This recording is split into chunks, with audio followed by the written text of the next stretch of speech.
Astaghfirullah. Bismillahirrahmanirrahim. Assalamualaikum warahmatullahi wabarakatuh. Alhamdulillah wassalatu wassalamu ala Rasulillah wa ala alihi wa sahbihi wa mawalah wa la hawla wa la quwata illa billahi wa ba'd. Ma'asyiral muslimat yang dimuliakan Allah Azza wa Jalla, sebelum kita bahas siapa orang-orang yang akan diberatkan hisabnya pada hari kiamat, kita harus paham dulu tentang hal-hal yang menyangkut masalah hisab ini. Kenapa sampai ditegakkan hisab? Apa saja perkara-perkara yang menyangkut dengan hisab? Siapa orang-orang yang pertama dihisab? Dan siapa yang diberatkan hisabnya? Tentu ini pembahasan yang cukup panjang, tapi saya akan berusaha untuk menyingkat. Ma'asyiral muslimat yang dimuliakan Allah Azza wa Jalla, yang pertama yang perlu dipahami bahwa tegaknya hisab ini berdasarkan keadilan Allah. Ingat, tegaknya hisab ini berdasarkan keadilan Allah, bukan kezaliman. Karena Allah suka keadilan dan tidak suka kezaliman. Maka siapapun ketika di dunia menghabiskan waktu-waktunya untuk beribadah kepada Allah Azza wa Jalla, berzikir, membaca Al-Quran, salat, zakat, sedekah, silaturahim, dan apapun sebutkan ibadahnya, maka semua ada hisabnya, ada balasannya, sehingga tidak ada yang sia-sia di dunia ini. Sekecil apapun kebaikan tidak akan sia-sia. Wa man ya'mal mithqala dzarratin khairan yarah. Lah, sebagaimana orang-orang yang berlaku baik di dunia ada hisabnya, begitu juga para pelaku kezaliman, para pelaku dosa dan maksiat, semua ada hisabnya. Sekecil apapun dosa ada hisabnya. Sehingga jangan macam-macam dengan dosa, semua ada balasannya. Ketika Allah Subhanahu wa taala tidak membalas dia di dunia, ingat, di sana ada balasan yang jauh lebih perit lagi. Karena Allah yang mengatakan wa man ya'mal mithqala dzarratin syarran yarah.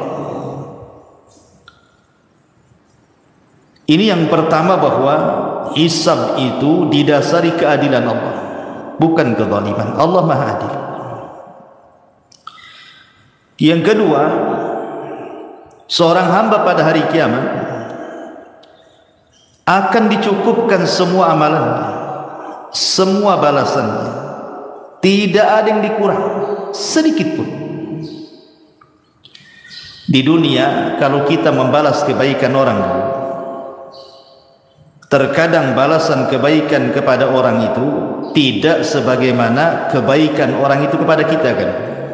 Ada saja kurangnya. Tetapi di akhirat tidak. Kebaikan akan dibalas sesuai dengan kebaikan yang dikerjakannya, sebagaimana keburukan juga akan dibalas dengan keburukan yang dikerjakannya. Dan Allah tidak akan pernah mengurangi itu. Kemudian yang ketiga,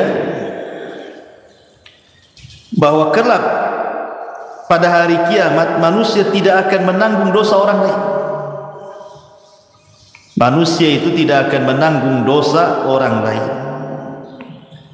Dia hanya mempertanggungjawabkan dosanya saja. Dosa orang lain ditanggung orang lain.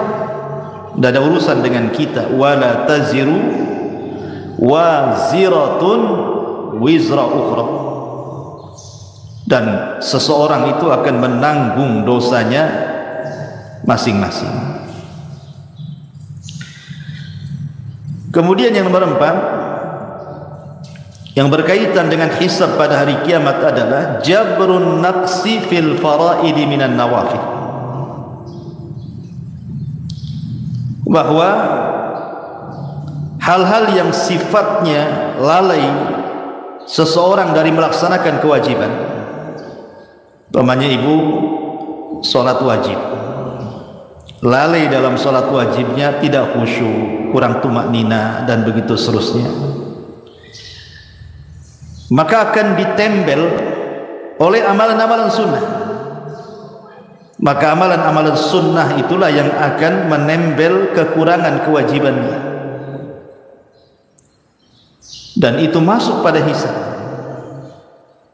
Seperti sholat sunnah rawatib, atau kalau dalam puasa Ramadan ada puasa di bulan Sya'ban atau puasa Syawal dan begitu seterusnya. Kemudian juga hisab juga, yang nomor 6 ya, hisab juga kelak pada hari kiamat akan diletakkan 2 timbangan, timbangan kebaikan dan timbangan keburukan. Mana-mana timbangan kebaikan lebih berat, maka dipastikan dia masuk surga. Mana-mana timbangan keburukan yang lebih berat, dipastikan masuk neraka. Mana-mana yang kemudian seimbang antara kebaikan dan keburukannya, maka dengan syafaat dan rahmat Allah dan atas kehendak Allah juga bisa saja Allah masukkan ke dalam surga.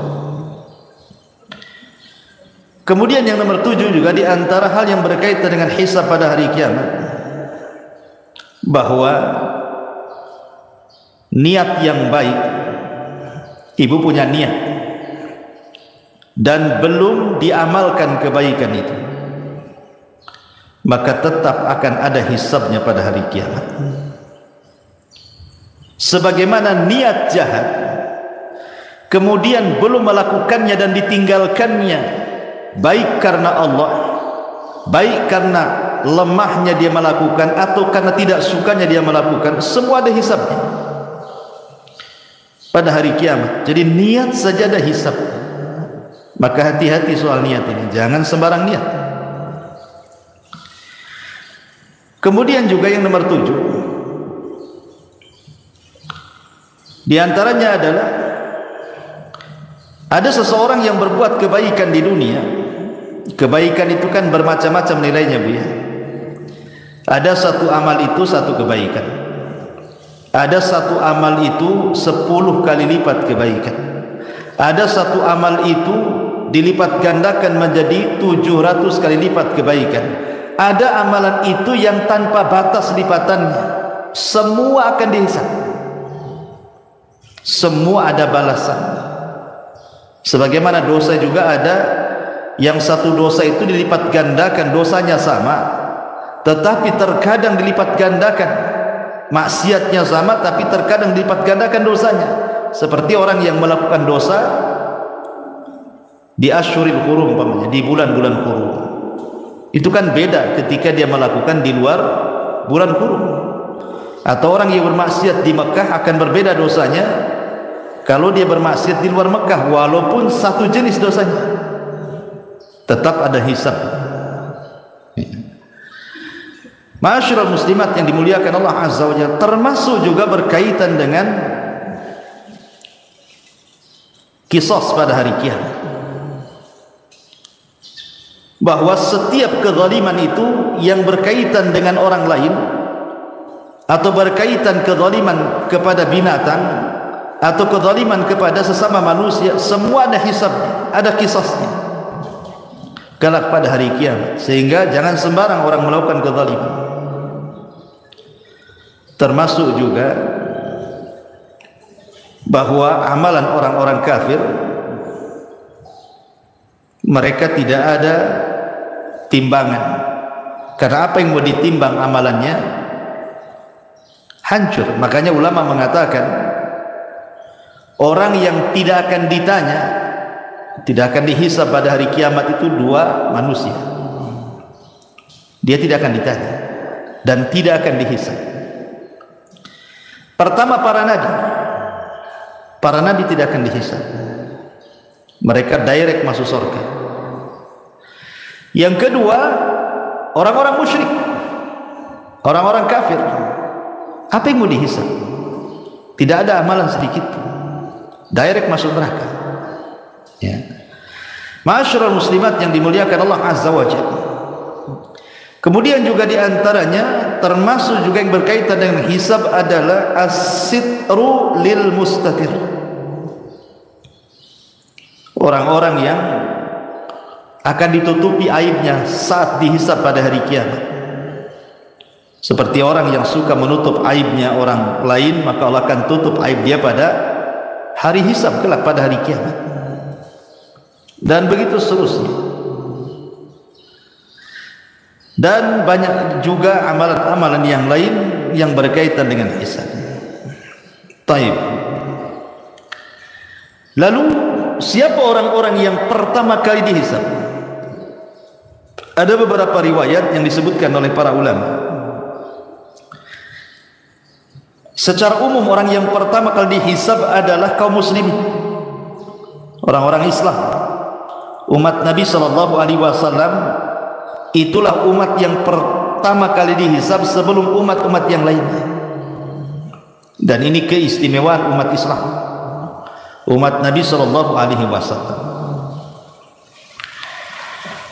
Lah di antara umat Islam ini yang pertama kali dihisab adalah seorang sahabat Rasul, namanya Abdullah ibnu Abil Asad. Abdullah ibnu Abdil Asad, itulah yang pertama kali dipanggil dihisab pada hari kiamat.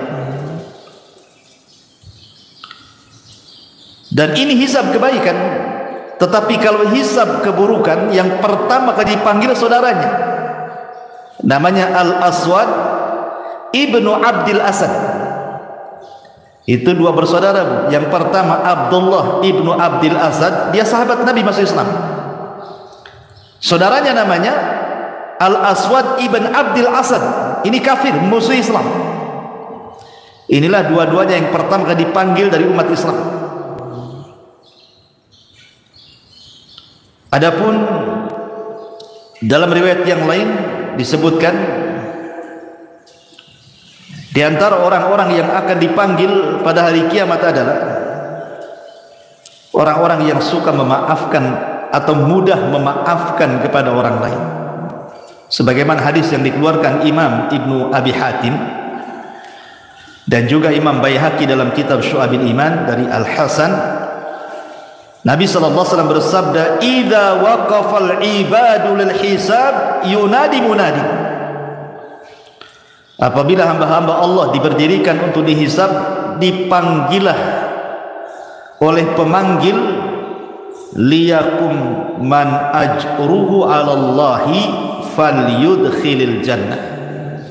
Berdirilah orang-orang yang disembunyikan pahalanya oleh Allah, masukkan mereka ke dalam surga.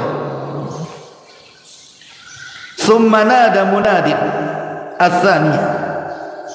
Kemudian ada panggilan yang kedua, liyakum man ajruhu 'ala Allah. Maka hendaklah berdiri siapapun yang pahalanya disimpan oleh Allah. Qalu, mereka mengatakan, wa man dzalladzi ajruhu 'ala Allah. Siapa orang-orang yang disimpan pahalanya di hadapan Allah itu? Maka Rasul mengatakan, al-afuna 'anin nas, orang-orang yang mudah memaafkan kesalahan orang. Mudah sekali. Sesakit apapun dia menyakiti ibu itu, ibu mudah memaafkan. Walaupun ini kan, karena kenapa ini yang pertama kali dihisab juga? Karena sulit memaafkan orang itu. Memaafkan orang itu, jangankan memaafkan, minta maaf, tahu-tahu salah, jelas-jelas ibu salah tuh. Kan berat tuh minta maaf, padahal jelas-jelas ibu salah.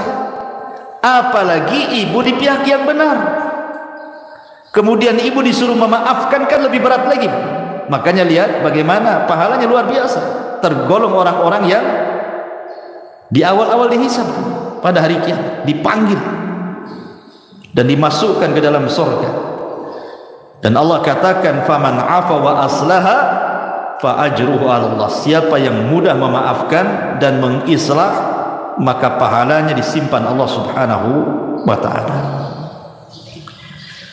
Kemudian juga di antara orang-orang yang pertama kali dihisab juga sebutkan dalam hadis adalah orang-orang yang senantiasa menjalankan salat. Awal ma yuhasabul abdu yaumal qiyamah salatu. Yang pertama kali dihisab adalah salatnya. Siapa yang baik salatnya maka semua amalannya dianggap baik. Siapa yang buruk salatnya maka semua amalannya dianggap buruk. Termasuk soal darah, pembunuhan. Itu juga awal ma yuqdu anhu yaumal qiyamah ad-dima. Awal yang pertama akan diputuskan pada hari kiamat adalah persoalan darah, pembunuhan. Masyarul muslimat yang dimuliakan Allah Azza wa Jalla, ini juga di antara orang-orang yang pertama kali dihisab pada hari kiamat. Baik, kita masuk pembahasan.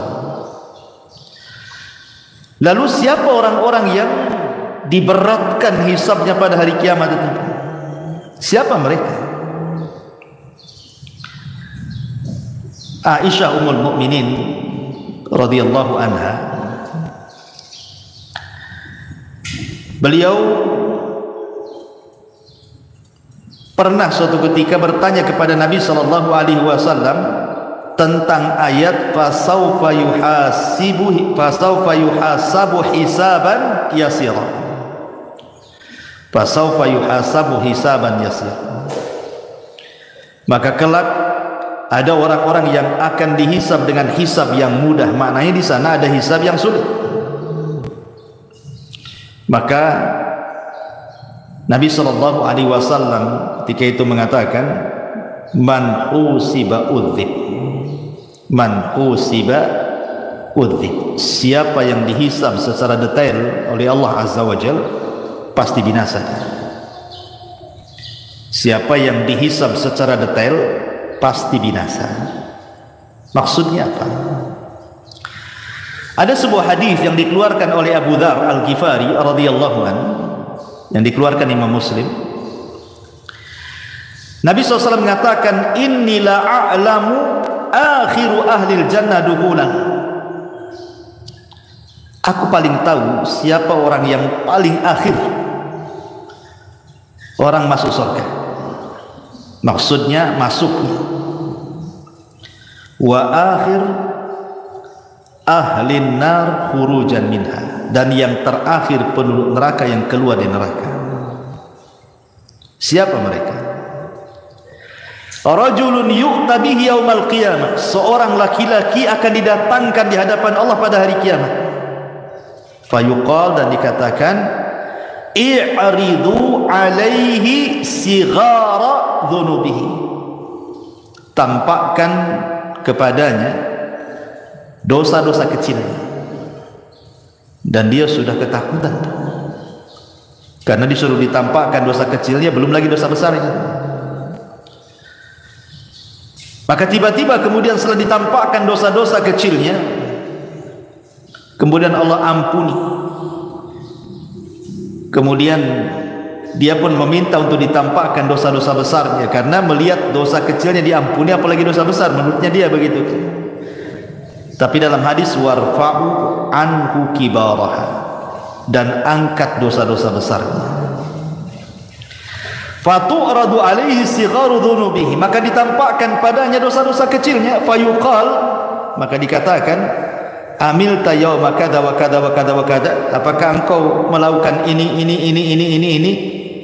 wa amilta yauma kada wa kada kada wa kada, dan engkau juga mengamalkan pada waktu hari ini itu dan lain sebagainya. Maka orang ini mengatakan na'am ya, na'am ya, la yastati'u an yunkira wa huwa mushfiqun min kibari dhunubihi an tu'rada alaihi.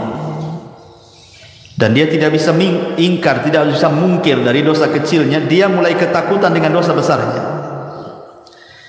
Fayuqal, maka dikatakan padanya, innalaka makana kulli sayyi'atin hasanah. Bagimu telah dihilangkan perbuatan burukmu dan diganti dengan kebaikan. Maka orang ini mengatakan, Rabb, qad amiltu asya'a la araha hahuna. Ya Rabb, aku sudah mengamalkan sesuatu yang aku tidak bisa melihatnya di sini. Falaqad ra'aitu an-nabiyya sallallahu alaihi wasallam dhahika hatta badat nawajib. Kata Abu Dzar, aku melihat Rasul tertawa sampai gerahmnya nampak. Maksudnya apa hadis ini? Hadis ini menjelaskan tentang hisab yang mudah. Hisab yang mudah itu adalah hisab yang tidak ada rincian secara detail. Jadi kalau ibu dipanggil, ibu tidak ditanya soal rincian-rincian dosa, tetapi ibu hanya ditanya dosa-dosa kecil saja. Kemudian setelah ditanya, ibu mengakui dosanya, maka Allah mengatakan dosa yang kecil yang ibu lakukan aku ganti dengan kebaikan. Dia sudah mulai ketakutan tuh, tetapi setelah dia mendengar bahwa dosa kecilnya diganti kebaikan, kemudian dia berpikir bagaimana dosa besar. Maka Allah subhanahu wa ta'ala tidak mempermasalahkan dosa besarnya. Inilah yang disebut dengan hisaban yasira, namanya ibu ya, hisabnya mudah. Hanya ditampakkan amalannya saja, suruh mengakui tanpa ada perdebatan, dan tidak dirinci. Hanya sebagian kecil dosa saja ditanyakan, dan dosa-dosa yang lain dianggap ditutup. Ini kan luar biasa. Inilah disebut hisaban yasira, namanya hisabnya mudah. Tapi kalau hisabnya berat, hisabnya sulit, inilah hisab yang seseorang akan selama kehidupannya itu akan diaudit seluruh amalannya. Akan diaudit seluruh amalannya itu, yang kecil sampai yang kecil sekali, yang nampak, yang tidak tampak, yang badan, yang hati, semua akan dirinci, tidak ada yang terlewat sedikit pun. Ini namanya hisab yang berat, namanya. Betul-betul ditanyakan semuanya, tidak ada yang kecil, tidak ada yang besar, semua akan ditanyakan. Dan ini adalah hisab yang sangat berat. Hisab kalau sudah seperti ini berat sekali. Jangankan ibu ya, di akhirat, andai seseorang itu terkena kriminal lah di dunia, tangkap sama polisi, diperiksa sama polisi. Kadang-kadang polisi ini nanya dari pagi sampai malam tuh, ada yang 100 soalan, ada yang 200 soalan, sampai ngaku bu, sampai panas keringat dingin tuh. Dan kita tahu polisi punya trik tuh, supaya dia ngaku tuh. Itu di dunia keringat dingin dibuatnya kita. Jadi apalagi hisabnya Allah. Hisabnya Allah bukan kayak polisi. Hisabnya Allah tuh sangat detail. Kita di hadapan orang bisa berbohong, bisa berdusta gitu ya, pura-pura jadi psikopat gitu ya, pura-pura gila depan orang. Depan Allah tak bisa main pura-pura gila. Semua akan ditanya sedetail-detailnya. Ini yang bahaya. Kalau tidak ada yang tersisa dari yang besar sampai yang kecil, yang tampak atau yang tersembunyi dalam hati, semua disingkap oleh Allah. Inilah yang disebut dengan hisaban asira, hisab yang sangat berat, melelahkan, sangat sulit. Yang terkadang terjadi munaqashah di sini, terjadi perdebatan antara orang yang dihisab dengan Allah Subhanahu wa taala yang menghisabnya. Terkadang dia mengingkari, tapi pada hari kiamat tidak bisa orang mengingkari apa yang sudah dilakukannya. Kenapa? Karena lisan dikunci, tangan pula yang bicara, kaki pula yang jadi saksi. Yauma nakhtimu ala afwahihim wa tukallimuna aydihim wa tashhadu arjuluhum bima kanu ya'malun. Kunci, lisan terkunci, tangan bicara, kaki pula jadi saksi. Bukan hanya tangan bicara, kulit bicara. Siapa manusia yang badannya tidak ada kulitnya? Enggak ada kecuali kulit ini. Semua manusia itu dari ujung kepala sampai kaki ada kulitnya. Artinya bahwa tidak ada satupun tempat di badan kecuali kulit tahu perbuatan yang dilakukannya. Ketika kulit ini menjadi saksi di hadapan Allah Azza wa Jalla, badan protes kepada kulit, lima syahidtum alaina. Hei kulit, kenapa engkau bersaksi untuk badanmu sendiri? Kulit mengatakan, antaqana Allah, Allah yang buat aku bicara, katanya. Semana pula Allah yang buat aku bicara. Lihat, tidak ada sekecil apapun kecuali akan dihisab. Ini berat sekali, melelahkan.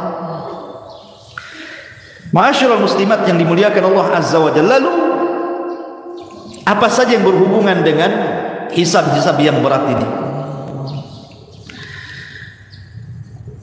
Yang pertama, berhubungan dengan dosa yang berkaitan dengan hamba. Ini akan berat. Berat sekali hisab. Jangan pernah melakukan dosa yang ada hubungannya dengan hamba. Saya analogikan begini saja, Bu, ya. Ibu punya hutang ke 100 orang. Sudah jatuh temponya, tak dibayar. Dicarilah ibu ke 100 orang itu di dunia. Kira-kira ibu mau sembunyi di mana tuh? 100 orang nyari ibu. Masing-masing orang yang ibu hutangi itu nyuruh debt collector. Preman-preman pula yang disuruh. Apa ibu nggak debar-debar tuh? Mau nyembunyi di mana? Di kolong ranjang? Nggak bisa. Terpaksa lah ibu keluar dari Batam. Itu baru dicari 100 orang tuh. Ibu sudah kebingungan tuh, mau kemana nih, mau kemana? Nggak selamat saya. Itu di dunia tuh, kalau kita berbuat dosa kepada manusia, pinjam utang 100 orang nggak dibayar, dicari oleh 100 orang, udah kebingungan. Jangan sampai di akhirat, Bu, ibu dicari oleh manusia banyak. Si Anu pernah digibahi nyari ibu, si Anu pernah dilecehkan kehormatannya oleh ibu, nyari juga ibu.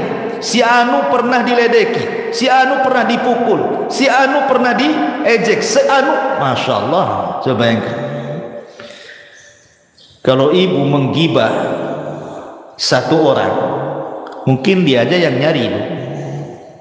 Tapi kalau ibu buat gibah nasional, satu Indonesia nyari ibu nanti. Ada, jangan gibah-gibah jamaah, nanti satu jamaah yang nyari. Itu baru dosa gibah, dicari orang yang digibahinya, kan, Bu? Belum dosa-dosa yang terkait dengan manusia itu di luar daripada gibah. Ngambil tanah orang, itu pun akan dicari sama yang punya tanah itu pada hari kiamat.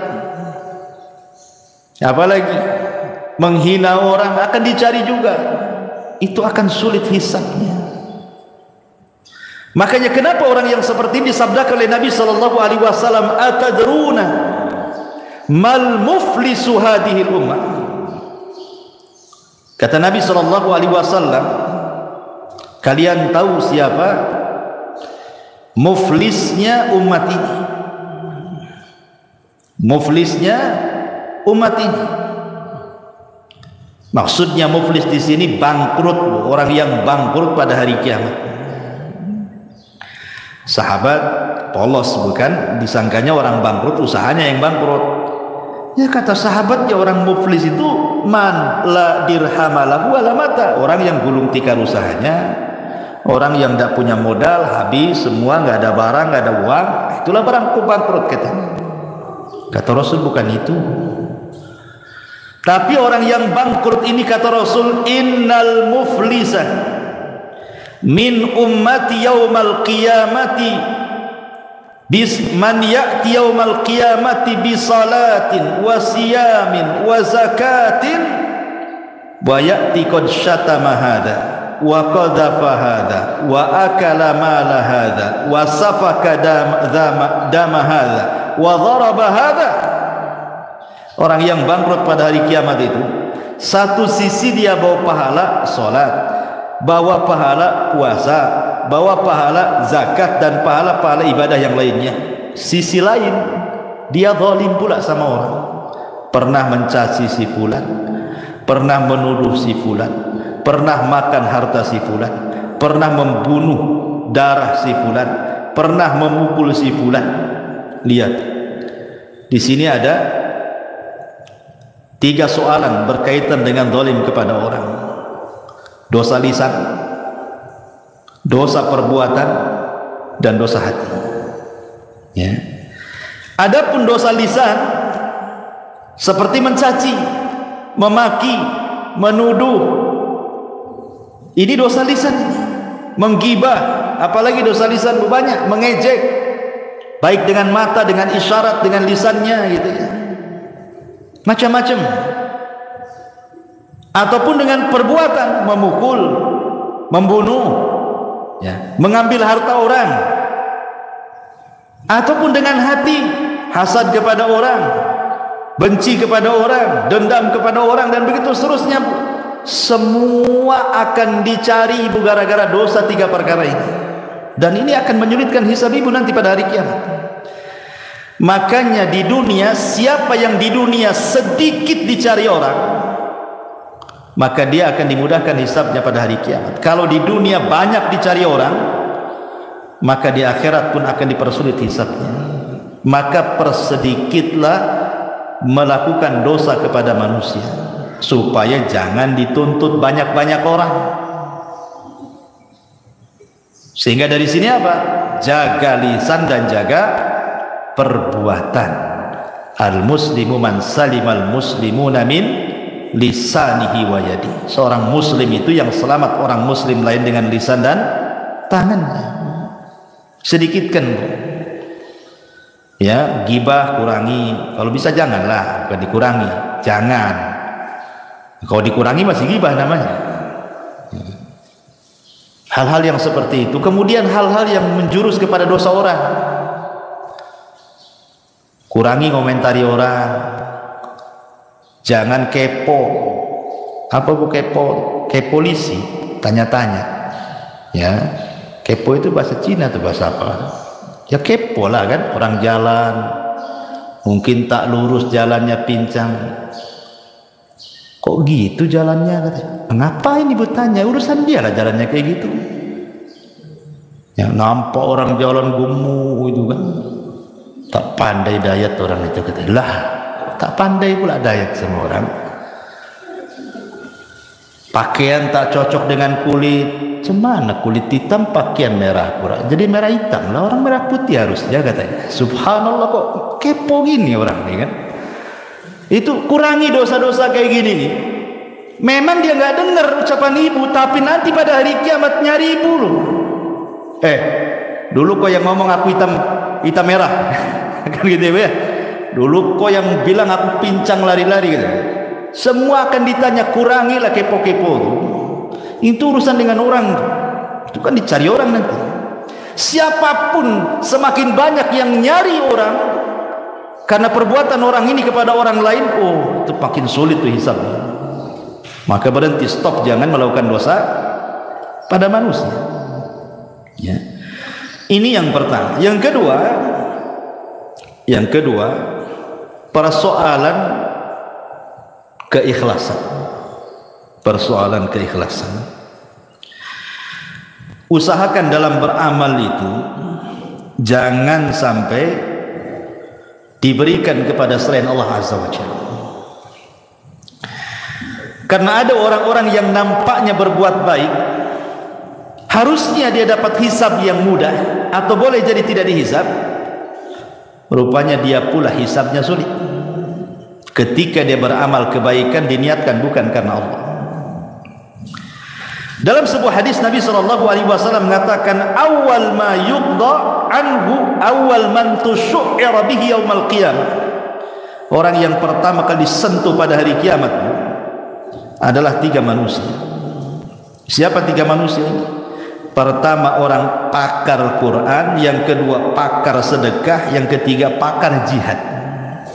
Dohirnya kan bagus bu ya. pakar Quran bagus, sedekah bagus, jihad bagus tiga-tiganya. Masalahnya tiga-tiganya beramal untuk selain Allah. Nanti akan dipanggil tuh pada hari kiamat. Tampakkan amalannya. Betul kau itu yang baca Quran tuh, khusyuk-khusyuk tuh. Betul ya Rabb, itu saya. Apa maksudmu tuh? Aku baca Quran karenamu ya Rabb. Kata Allah, kadzabta, dusta kau.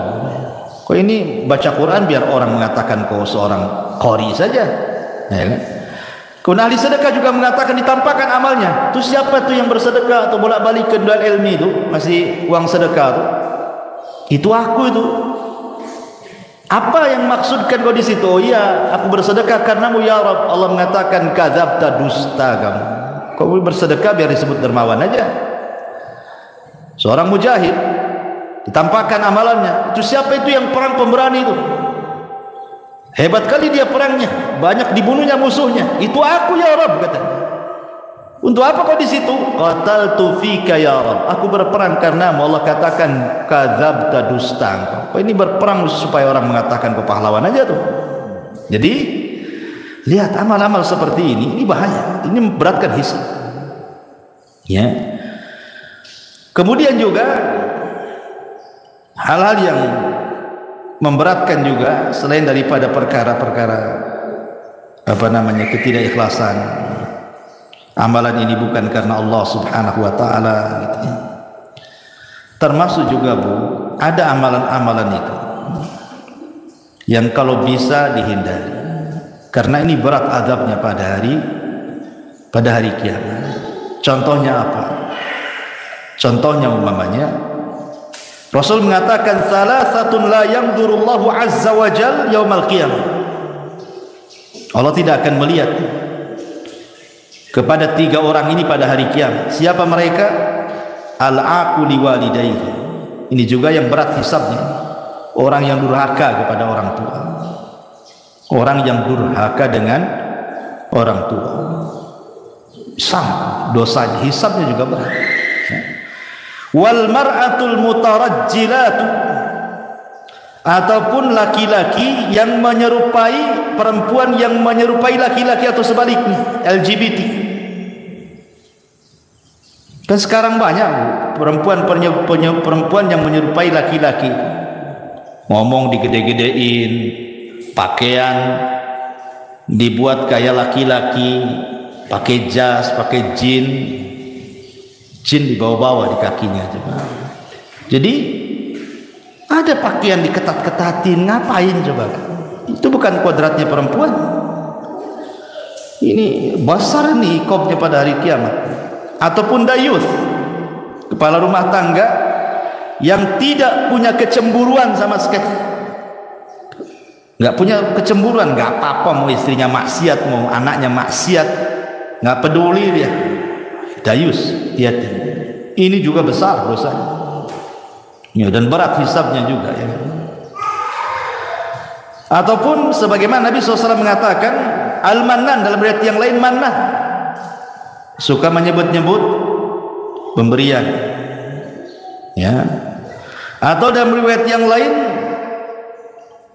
tiga orang yang tidak akan diajak bicara adalah pada hari kiamat dan bahkan tidak akan dibersihkan. Syekhun zanin, orang tua yang berzina, malikun kadzab, penguasa para pendusta, dan orang miskin sombong. Saya ini heran kalau ada orang miskin sombong tuh, Bu. Udah miskin sombong lagi kan gitu. Kalau orang kaya sombong wajar lah kan dia. Ada yang disombongkan kaya. Orang miskin sombong, apalah yang disombongkan itu? Tak tahu diri itu namanya. Ini besar dosanya. Ya. Dan banyak lagi ya orang-orang yang sombong nanti pada hari kiamat juga akan dikumpulkan dan dijadikan seperti semut. Inilah diantara keterangan para ulama bahwa nanti pada hari kiamat itu semua akan dihisab di hadapan Allah, termasuk juga Allah mengatakan latus alunna yauma idzin anin naim, karena akan ditanya pada hari kiamat soal nikmat. Semua nikmat itu akan ditanya, yang kecil, yang besar, semua akan ditanya di hadapan Allah Subhanahu wa ta'ala. Wallahu a'lam. Ini yang bisa sampaikan. Subhanakallahumma bihamdika asyhadu an la ilaha illa anta astaghfiruka wa atubu ilaik. Allahu ta'ala alam. Assalamualaikum warahmatullahi wabarakatuh.